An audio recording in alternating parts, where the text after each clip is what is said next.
Na justificativa do projeto, o prefeito pede, e isso que estou afirmando inicialmente, consegui achar, através do presente projeto, propõe-se a consolidação do Sistema Municipal de Gestão de Alto Desempenho, com o intuito de institucionalizar rotinas que favoreçam a elaboração de planos estratégicos. A celebração de contratos de gestão e acordos de resultados com órgãos públicos, integrantes da administração direta e entidades da administração indireta, tem por finalidade aprimorar o desempenho. Por fim, propõe também a criação do cargo de analista de gerenciamento de projetos e metas, com habilitação mínima em ensino superior e graduação plena.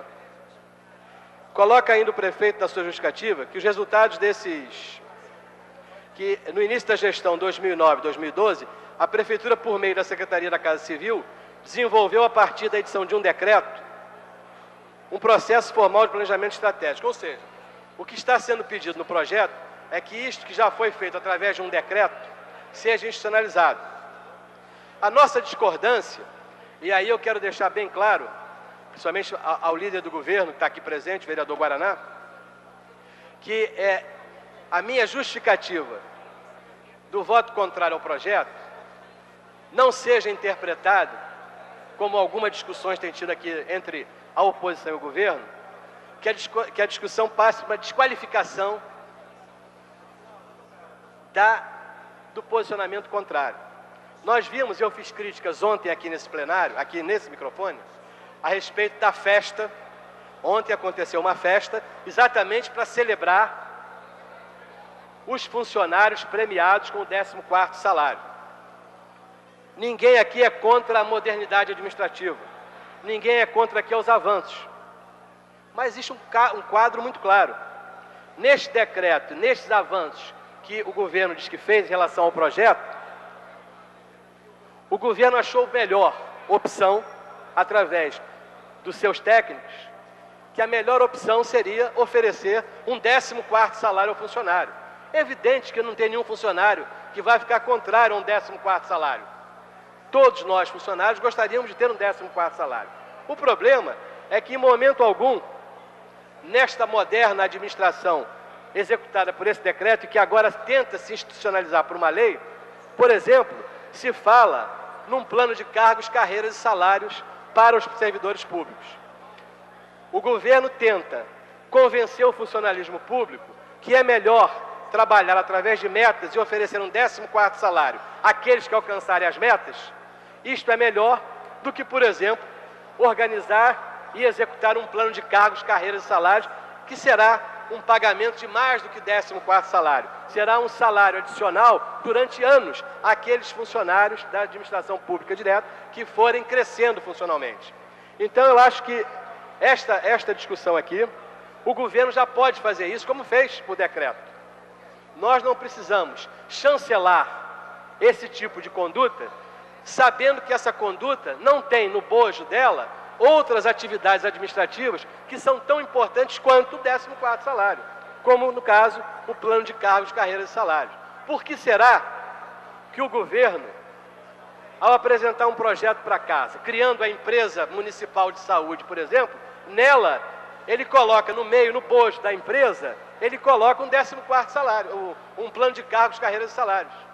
Por que para a administração direta ele não quer o plano de cargos? Por que somente para a administração terceirizada? Já que nessa empresa não teremos funcionário público, não teremos estatutários, teremos apenas servidores contratados pelo regime CLT.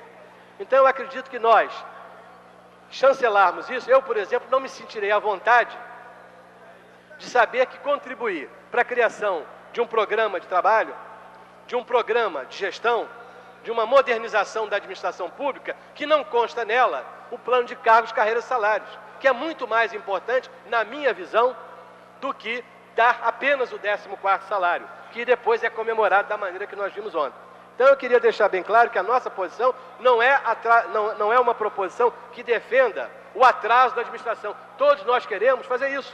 Eu tenho, inclusive, proposta para que o governo pegasse esse maravilhoso plano de metas que ele faz hoje em várias áreas, na educação, na saúde, que são apresentadas aqui nas audiências públicas da Comissão de Orçamento, todos os secretários apresentaram as metas de cada secretaria, as metas alcançadas. O problema é que muitas vezes essas metas estão a quilômetros de distância da realidade que acontece no dia a dia da gestão pública, tanto no transporte, como na educação, como na saúde, como no meio ambiente. Então, na minha opinião, a nossa posição em relação a isso é que nós não devemos chancelar algo que não tem no bojo das discussões o mais importante ponto de avanço na administração pública do Rio de Janeiro, que é o plano de cargos, carreiras e salários. Por que nós só vamos discutir por metas a alcançar? Nós vimos aqui um exemplo prático disso. Eu queria trazer este projeto para a prática. Nós vimos aqui uma apresentação da Secretaria de Saúde, uma apresentação da Secretaria de Transporte, mostrando que as metas foram alcançadas. E no dia seguinte, lá onde as metas foram alcançadas, nós vimos que não é realidade.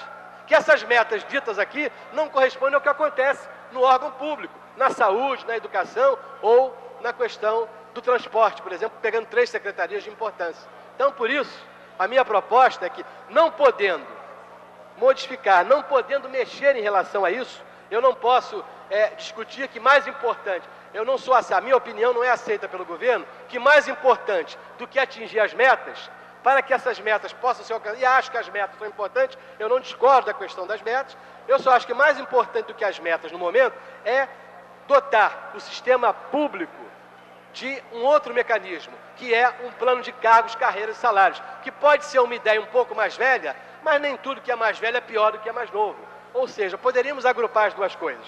Eu gostaria muito de ver, por exemplo, um órgão público, por exemplo, na área da saúde, uma unidade de saúde sendo gerida pela metodologia moderna de atingir metas, diminuindo a mortalidade infantil, diminuindo o índice de mulheres que não fazem pré-natal, diminuindo o índice de cesariana, diminuindo o tempo de espera de atendimento, todas essas metas alcançadas. Mas que esta instituição pública possa fazer isso com um funcionário público, não com um funcionário seletista terceirizado. Então, diante dessa anotação clara e na tentativa de levar esse projeto teórico para a prática, o nosso voto é contrário ao projeto, porque ele não traz no seu bojo aquilo que é o maior anseio do funcionário público para atingir melhor as metas. Eu tenho certeza que o funcionário público municipal, se tivesse hoje um plano de cargos, carreiras e salários nas suas várias secretarias, poderia atingir essas metas com muito mais facilidade e com muito melhor chance de chegarmos a um atendimento melhor para a população do Rio de Janeiro. Por isso, o nosso voto é contrário ao projeto, devido a esses fatos, até porque existem outros meios, a própria profissão, o agente criado aqui, já existem profissões correlatas, já existe possibilidade de usar hoje na própria máquina pública esses agentes. Então, diante disso, senhor presidente, eu queria apresentar aqui, solicitar aos nossos vereadores do PSOL que votassem contrário ao projeto, porque ele não traz no seu bojo a principal reivindicação nossa, que é o plano de cargos, carreiras e salários. Muito obrigado, senhor presidente.